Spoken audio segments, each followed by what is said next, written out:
So here we go, talking to somebody who actually knows something about the oil and gas business.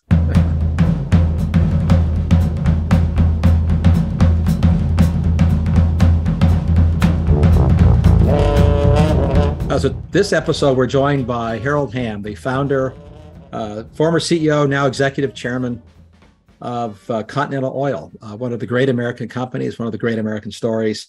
We're going to talk about oil and gas and energy, and about personal story and about exporting oil. But Harold Hamm is an icon, a classic example of the American entrepreneurial success story, and an incredibly important figure in the pantheon of people who have entered into important political and policy discussions. So with that, let's talk to Harold. So let me just kick it off with, an observation that's kind of fun. I'm delighted that you've written a book, because now you're experiencing what I've experienced, having written, more than one book. But when you write a book, you're selling a book, not oil. You're selling ideas, and it's a very different experience than well, yeah, I hope we sell our book, kind of bail us out. It bailed you out, yeah. Well, you don't make, as you probably know, you don't make a lot of money writing books unless you're writing fiction. And no. But it's an important way to get ideas out. So I'm delighted you did that, and it's the right time to do it. There's the debates continue.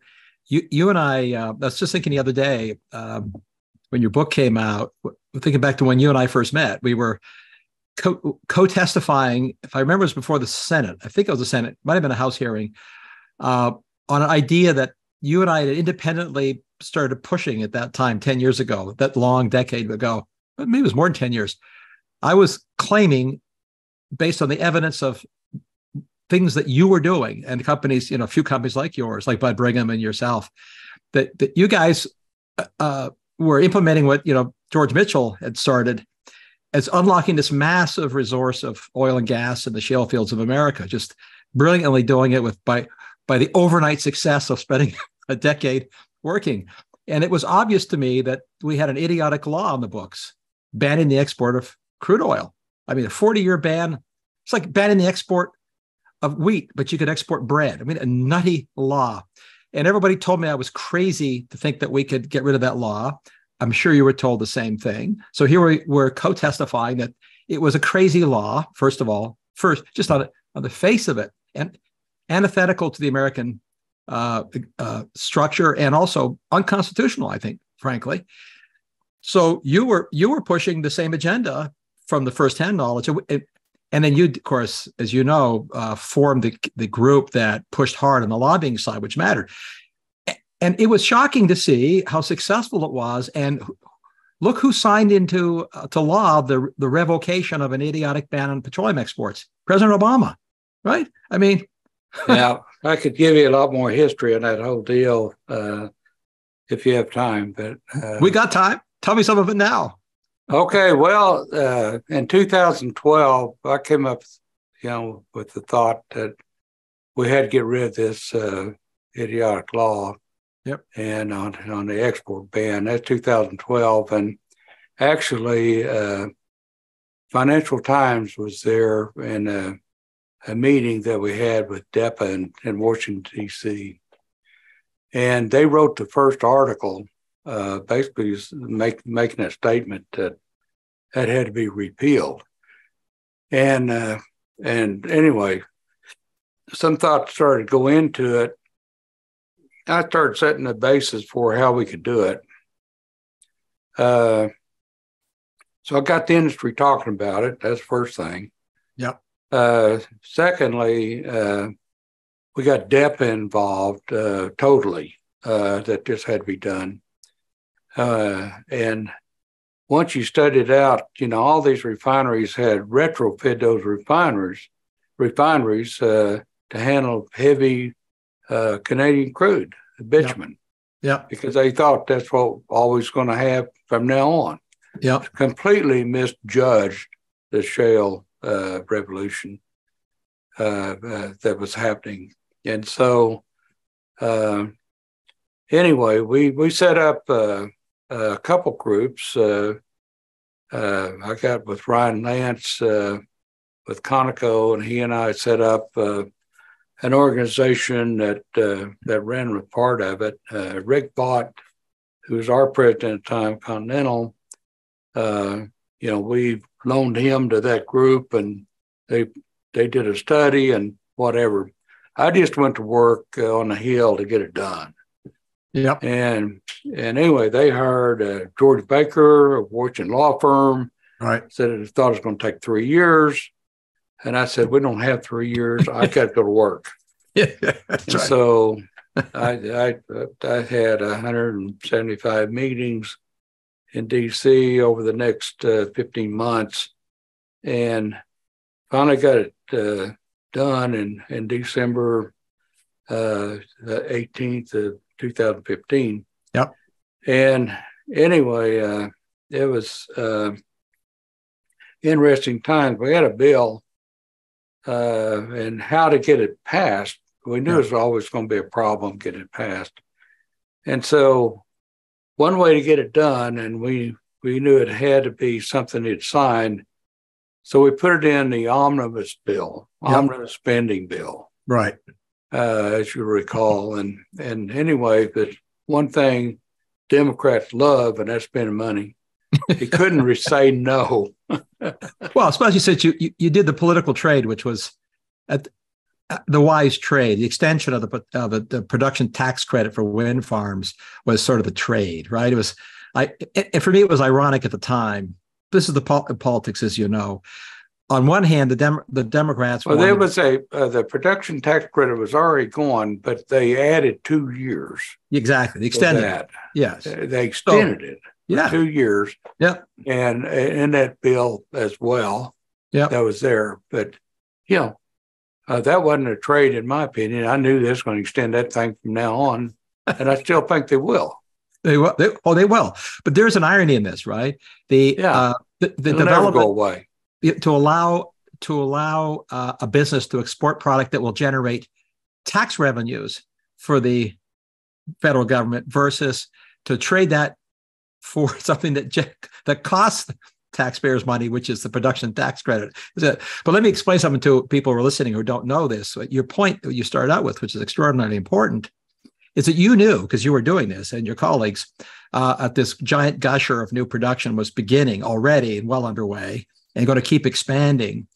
And you needed markets. I mean, the world needs oil, as you know, and I know, but the refineries, like all refineries, are tuned and designed to, I'm telling you something you know, but a lot of listeners don't know this. They can't just refine any old crude that comes out of the ground. It's tuned for specific kinds of crude. And Canadian crude, I'm Canadian. I love my Canadian friends, but it's lousy crude. It's like tar. And, the bitumen, the tar, you have to design a refinery to handle that. Shale oil, not to be simplistic, comes out of the ground almost like diesel fuel. I mean, it's super light. It's very different. And the refineries that can handle that aren't here. And you can't get a refinery built here. Talk about something that you can't build easily. So the market is global. We exercise tremendous pricing influence by doing this. And when you were thinking of this, I remember talking about this. The country and both of our lives and careers has been wringing its hands over, energy dependence or depending on imports. And so we've been talking about independence for a long time. And I started framing in a testimony that I gave back, I forget, 15 years ago. So this is a bad argument. First, you don't want to be independent. We don't want to be independent. We want to trade. Trade's important. But when you're trading, you want to be the dominant player. And I didn't mean that in the pugilistic sense. In any negotiation, you don't want to enter the negotiation on a weak footing. You want to be the position of dominance. So I kept pushing this idea that, if we could export this stuff, things that you guys produce, we can move from dependence, not to independence, which is not useful, but to dominance. We can become a major player on the world's energy stage, on the most important energy commodity, along with natural gas, as you know. But wow, first I have to say the obvious. I told you at the time. I'll say it again. It's not to butter you up. You were pivotal in this. It's probably the single most important economic pivot in the last 20 years for the United States. It's of profound importance, and it's benefiting us today, to this day, as you well know. So on that matter, given the headwinds, I mean, the oil still has to leave, right? We have to get it out. It's got to go out by ports and ships. How are you feeling about the progress? I think Corpus Christi is the epicenter of the potential for more crude, especially the big carriers. How are you seeing that going in terms of getting the permits and the construction? I mean, it's not your business doing that, but you depend on the pipes and the ports to get the stuff out. Where's your sense that we're expanding that at a pace that's appropriate to serve world markets? Well, none of these permits come at a speed that's appropriate. They're all delayed. It's just like HOU, just like Enterprise's permit there in Houston for SPOT. I talked to my friend Jim Teague about that, and that's been pending. Should be approved. Should have been approved last year. Yep. Still not approved. That's very necessary, and so it's none of them come through quick enough. It's like the LNG permits. Some of them took 16 years. Yeah, it's crazy. Is that very quick? And they still take a long time. Yeah. So it's hard to keep money together for that long to be committed on a project. So permits, I can't say enough about proving them readily and getting it on. It just holds back everything. So, well, sure. Yeah, it's totally necessary. But what it did know was that it was necessary to have them, that a Gulf Coast market was so important. Brent market was going down. Yep. The volume was going down. We could tie to that, which we have now. Yep. With what we called initially AGS and now HOU, which is the oil that is delivered to the Houston Gulf Coast market. Yep. And it's got volume. It's growing volume. It's a supreme market to CME, WTI. It's $1.25 a barrel. Yep. Superior last time I checked. So it's coming on. Knew the infrastructure was there, the pipes were there, refineries there. We've seen the migration to the Gulf Coast. But so do you important. See, if you went on a limb, and you see a point in the near future, because this is clearly what happens, is one can increase production faster than the offtake. More faster you can get it to the coast and get it off the coast to world markets. And as you know, world oil demand is now back to pre-lockdown levels. China's consumed and imported more oil than any time in our history as of the first half of this year. So there's a giant market, but if we don't get permits done, pipes built, ports completed, then producers can't produce what you can't sell, right? Are we months or years away from hitting a wall now with the capacity to get oil offshore? No, I think we're okay. So far, we have availability that's sufficient. It can be better. It can be improved. A lot of producers taking advantage of that market. So I think all that can happen. It certainly needs to happen quicker, much faster. We all understand that. Yeah. Well, the elephant in the room, as you know, and because you're on the tip of the spear, as being part of the vilified oil business, right? The goal to eliminate consumption of oil, to ban oil burning cars, is all in service of the climate, quote unquote, objectives. I gather that you were successful in getting a chance to meet with our climate envoy, Kerry, in recent weeks. I thought that was terrific that you reached out, by the way. It's important. We can't be arguing and fighting. We can be arguing and talking. That's different, as you know. So tell me how that went, if you can, because this is clearly the intersection between the issues of our time, those who don't want more oil, trying to get rid of it, and markets that want it. Well, it would be one thing if you could have a conversation and they take everything seriously and seriously listen. That'd be one thing. It's not really what you get. They'll sit down with you and jawbone with you for an hour and a half. But from that, nothing comes of it. Yeah. They know this is not the right decision, yet they're going to stick with it because that's where their constituents are. They think that's where their base is. So it's not the right thing to do, but here we are, no more than, and I explain this all in my book, how important all this is, that we get it right and get the policy right. We can't just fumble the ball every administration as we go forward. It's too important. National security, energy independence is so important to this country and to our economy and everything we do. So anyway, it's necessary that to get it right. So, by sitting down with you, that's one thing. They listen to you if they do anything about it.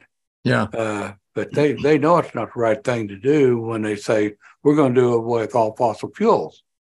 Really, we just got energy independent in this country, and we know how much that meant to America and our allies and our friends, how important that is.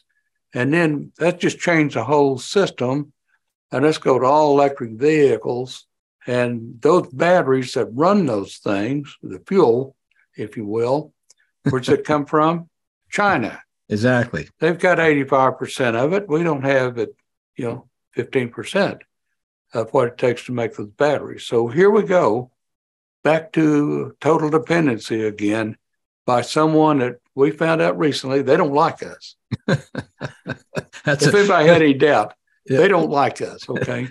No, I think you and I both have had the same experience traveling, and we meet the people of a country, whether they're Russian people or the Chinese people, great people.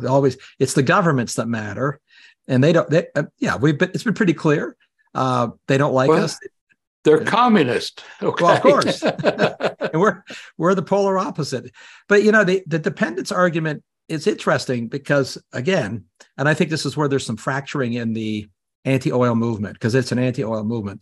The fracturing that's happening politically in Europe, as you well know, what's happened with the Europe's attempt to get off of Russian gas and oil is it's simply realigned markets. They are taking more of our oil and gas, and their Russian oil and gas is going to Asia, Pakistan, India, and and China, especially China. But that couldn't have happened. Europe would have had no options, none, if it weren't for the fact of what you achieved and others in the American oil and gas business to both produce it and export it. So we realign global markets, which has costs and complications. But Europe would have been sucking wind. It would have been pushed into economic collapse because they would have had nowhere else to go, but for the fact that we were producers. And I think this is not me saying it on a first-hand basis, but if you look at what they're doing and saying, you saw what Germany built, something that no one ever thought they would build. In 8 months, they built a new LNG terminal from announcement to commissioning. It was a feat of incredible engineering. So instead of waiting 16 years to get a permit, 8 months, they built a $3 billion LNG import terminal to get essentially American fracked gas, to use that ridiculous invective phrase now that you've gone from. I liked what you said in one of your discussions. You began your life as an oil driller, right? And now you're an oil fracker because we've attached this short form to hydraulic fracturing after you drill a horizontal well. But most of what you spend your time doing is drilling. That's what most of the effort is drilling. Yeah. Well, I think to get the whole terminology correct, you need to read my book. And because let me tell you, somebody called me a mother fracker. That's fighting words, and you get good old fashioned kicking. Well, you could sort of take that as a backhanded compliment. You're the mother of invention there, right? Of the whole shale revolution. Yeah, yet you're going to get an old fashioned. Okay, you got an old fashioned whooping for that one. Yes.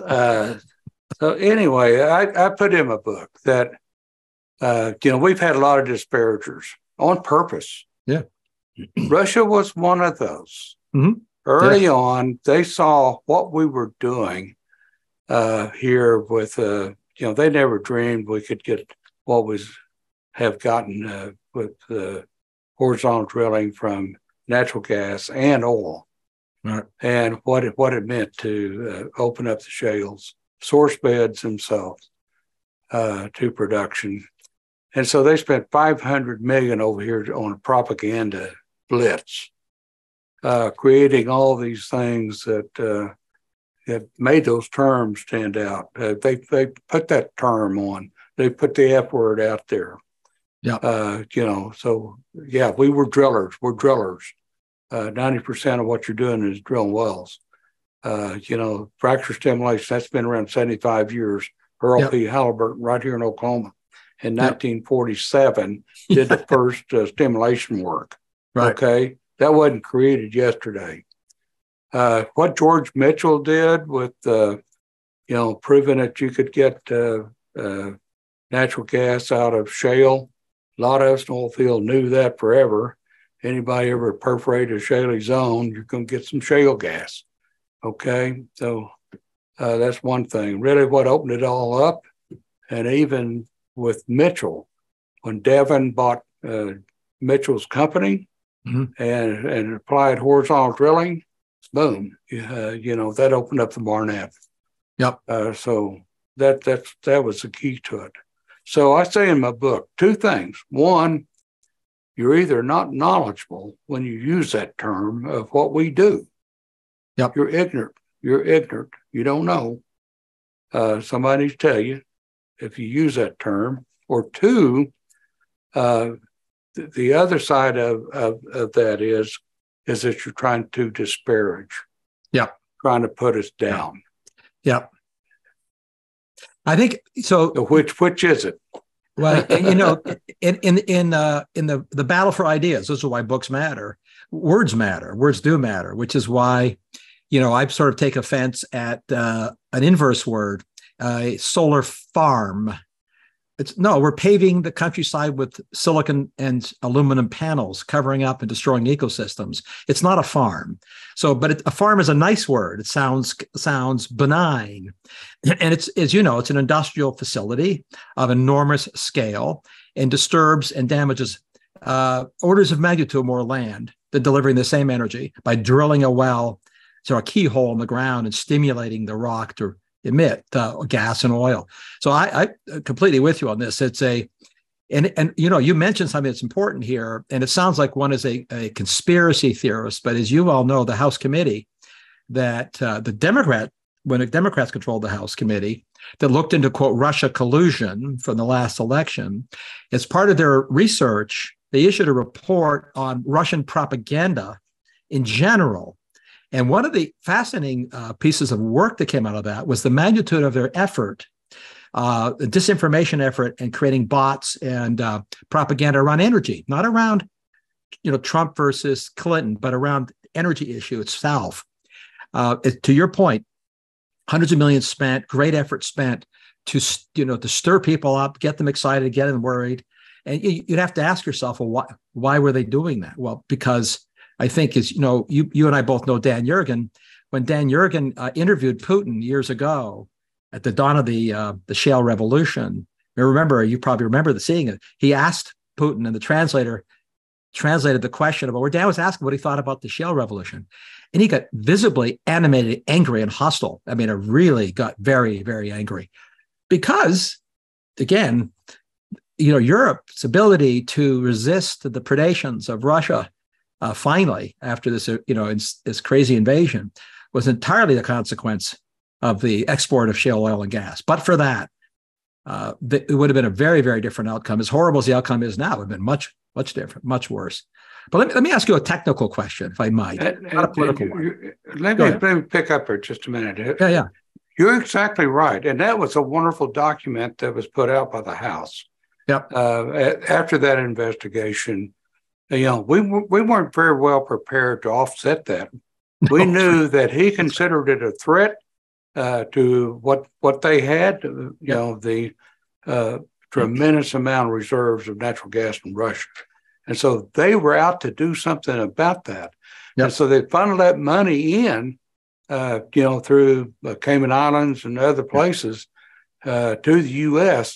discreetly here, and hired people locally to put on documentaries. Everybody remembers Gasland and all those things that they conjured up to discredit us. Yes. And we weren't well prepared to do anything about it. This book sets that straight. And, that's another reason to read it, to set the record straight once and for all. To your point, Harold, this is a really important piece of history, not because it's history and very recent history. It's because to believe that they're not continuing in that campaign to this day would be profoundly naive. You don't have to be a conspiracy theorist to know that Russia and Putin consider America's capacities to produce oil and gas an existential threat to them. I mean, it's the only product that they have to sell of significance. And we're a big producer, but as a share of our economy, you of course know this, oil and gas, they're important, but let's just say roughly 10 percentage points of the total economy. An economy our size, that's huge. But for Russia, it's 2/3 of their whole economy. If they are toast if they can't exercise power there. I mean, we would hope, and maybe your book will help on this, is some serious investigative journalists, and a few of them still exist, they're still out there, there's a few, should dig into this, follow up on the House committee report, see where things are today, revisit what they discovered. Are they still doing that? Who are they doing it with? Where's the money flowing? The old adage, follow the money, because these $100 billion and multi-billion-dollar campaigns to discredit the nature and importance of the American oil industry is a campaign. It's not a conspiracy theory to think that, I would add, Iran. It's inconceivable that the Iranians are not participating in this as well, because, again, they have nothing else to sell the world other than oil and gas. That's all they got. No one buys Iranian airplanes or Iranian computers or Iranian Givenchy.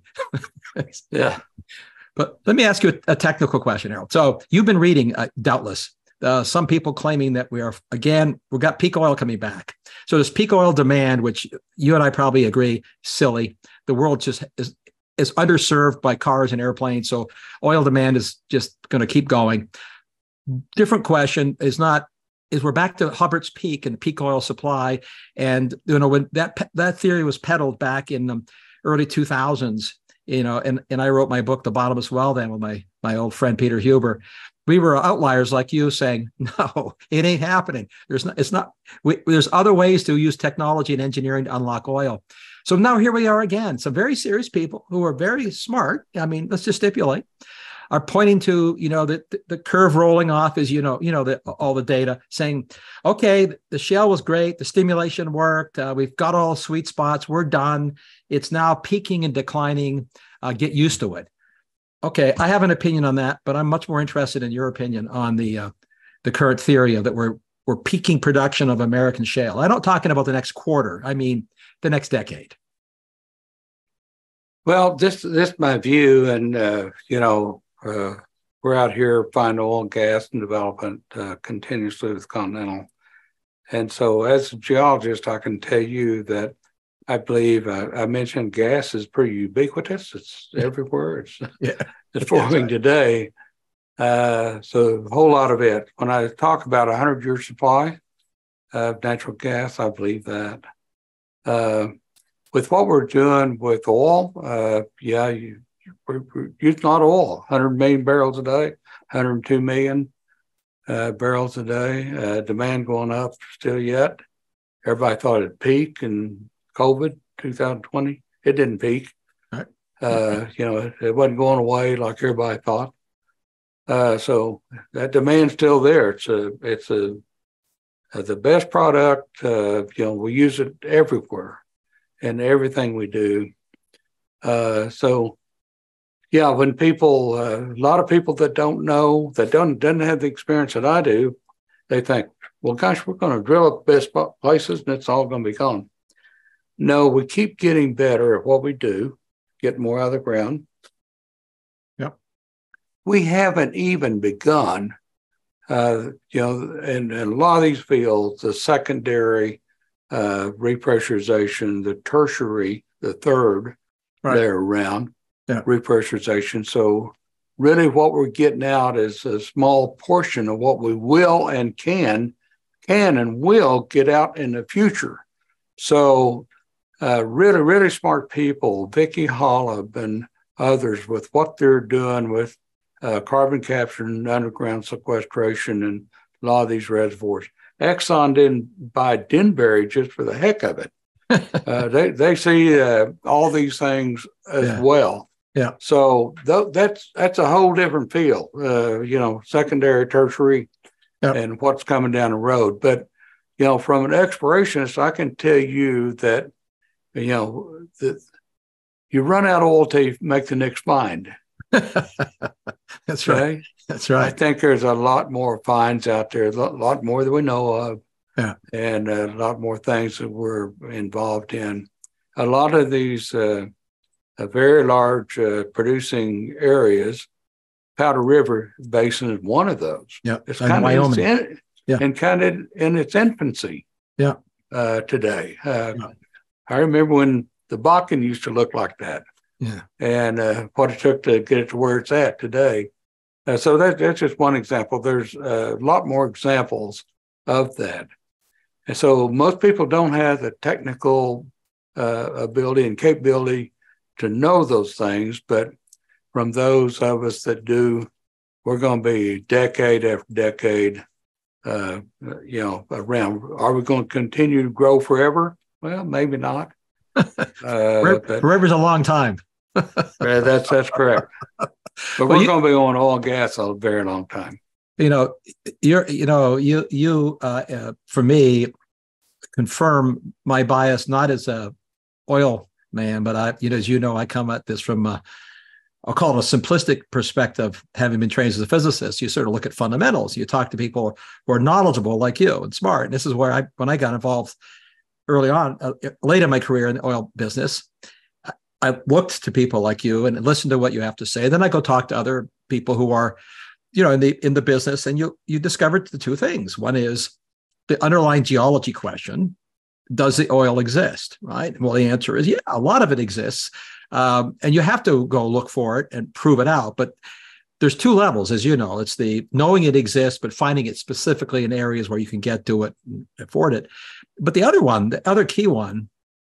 And it's an underestimated and poorly understood feature of what you've done and what your colleagues do. It's just true in every industry, but especially true in oil and gas business, is the incremental ability to keep getting better at a technology or technique is sort of the essence of what we've done in civilization, what humans are really good at. And it requires expertise, and you have to talk to the experts about it and ask.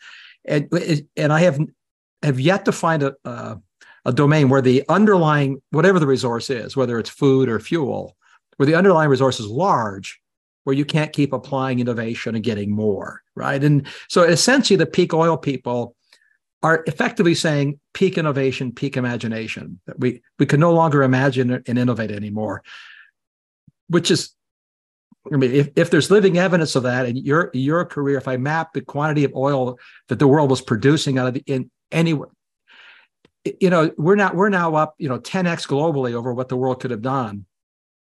And we're not even close to exhausting the underlying resource base, continental United States. But let me ask you an offshore question. You don't do offshore in Continental, at least to my knowledge. Maybe you never will. Well, we haven't in a long time. So yeah. Anyway, when was the last time you guys did an offshore, or was it Gulf of Mexico? Yeah, we were partnered with Challenger Okay. in the Gulf Coast, and I did well. Was in a lot of nice plays, and but was a non-operator there, and usually had good operators that was out there, like Joe Foster when he was at Newfield and back in the day, and others that we did well. But our primary deal was oil, Yeah. and so oil was the Rockies. Yeah. It's Permian, it's Yeah. Oklahoma. Yeah. So anyway, we pursued that and became the largest producer of oil and gas in Montana, North Dakota, Oklahoma. Yeah. Texas, we got a little ways to go. You got time to catch up. You got a second career coming up here. Oh, you could. Yeah, you bet. There's a lot of room in Texas. Yeah, it's a big state. Last I checked, and it's not far from Oklahoma. So yeah, we call it Baja, Oklahoma. I'll pass that on to my Texas friends. Well, we got a lot of Texas friends too. I know, that's good. Well, this is it's good to see you, and I want to make sure what I'll do in our podcast and what I write about is promote your book. For those who, and they'll see it in the links to it in the promotion of the podcast for Game Changer. And I was serious when I started out by pointing out that, I mean, you've spent your career as a producer of product. That's incredibly important to the world. And I know I was sort of busting your chops when you announced you were going to retire from the CEO position. But I'm delighted that you're entering into the domain of more time spent in pushing ideas in this debate, because it's every bit as important now, as you know, and maybe I would think in some respects more important than when you sort of stepped out of into the public limelight by arguing for something like exporting. I think now what we have to argue for is not exporting oil. That's with luck, we won't ban that again. Is a return to a rational approach to energy policy. I mean, I suspect, I don't know this for a fact, but in our conversations, you're like me. I think solar panels are fine, used properly. Windmills, electric cars are kind of cool. This is very different, though, than mandating what markets can use and trying to abandon the single most important form of fuel to civilization. Oil and gas have really animated the entire 20th and early 21st century. These arguments are incredibly important. You and I both know oil will get produced, whether we produce it or not in America, because the world needs it. The existential threat is to a viable domestic industry that a government could actually destroy an incredibly important industry. So I think these are really important battles. I'm glad you're engaging it again. Your personal story is a testament, but your ideas are important now. You got to stay on the road for a long time. Books have long tails. You're going to be on the road a year to 2 years with this book, Harold. Well, thank you. As you just said earlier, words are important. The connotation of those words are very important. And the industry has been disparaged. A lot of lies out there about us, and setting that narrative straight is important. And I think this book goes a long way to do that, and I think it's important to do it. So, yeah, I've got our company. I stay involved with our company and have a lot of fun with it. But I've got great leadership here at Continental. We're doing wonderful things, and the company's growing and doing well. I love being private. It gave us a lot. I didn't complain when you took it private. I did, because now I can't own a piece of it. I mean, I had in full disclosure Continental stock. I believed you. I believed your story. Bought your stock years ago, and damn, you bought it back from me. I can't even own a piece of Continental anymore. Well, you made a fortune, Mark. I mean, 1,000%. There was. You got 1,000% of a dollar is not quite the same as 1,000% of a few million, but that's detail. Yeah. So it's good to be with you today. Appreciate all that you do for our industry as well. And look like you're very comfortable up there in Maine. So you ought to be down here where it's 104. Well, I'll be in your backyard in a couple of weeks, as you know, joining a meeting of the Oklahoma Oil and Gas Association. So I'm looking forward to that. And I'll be in your backyard, enjoy the comfortable temperatures of the great state of Oklahoma. There you go. We'll probably cool off by then. I hope so. Well, thanks again, Harold, for joining. And I wish you the best of luck with the book. And I'm dead serious. I hope you keep on the road promoting and pushing ideas, getting people to read not just your personal history, which is a testament, a classic American story, which is a wonderful thing. It's why I emigrated to this country from Canada. You epitomize the great American story. People can go from what, as you all know, our humble backgrounds to a great success. But it's not just about a personal success. You've had an impact on a lot of lives, made people wealthy. You've created jobs for people and helped the country. So thank you for that. Good luck with the book. All right. Well, thank you, Mark. Good to be with you, Dave. So with that, again, thanks to Harold for joining us. He's, I hope you agree with me, an interesting, fascinating, and important part of the American landscape. And I think if you are liking these kinds of podcasts, you know what to do. Give us a rating somewhere on one of the platforms, a good rating. And I will come back later with another podcast, of course, to talk about more energy issues, more technology issues. We're going to return to the subject of robots and artificial intelligence, because most people don't realize the extent to which those domains intersect the oil domain, something we'll talk about in the near future. So with that, this is Mark Mills signing off for The Last Optimist.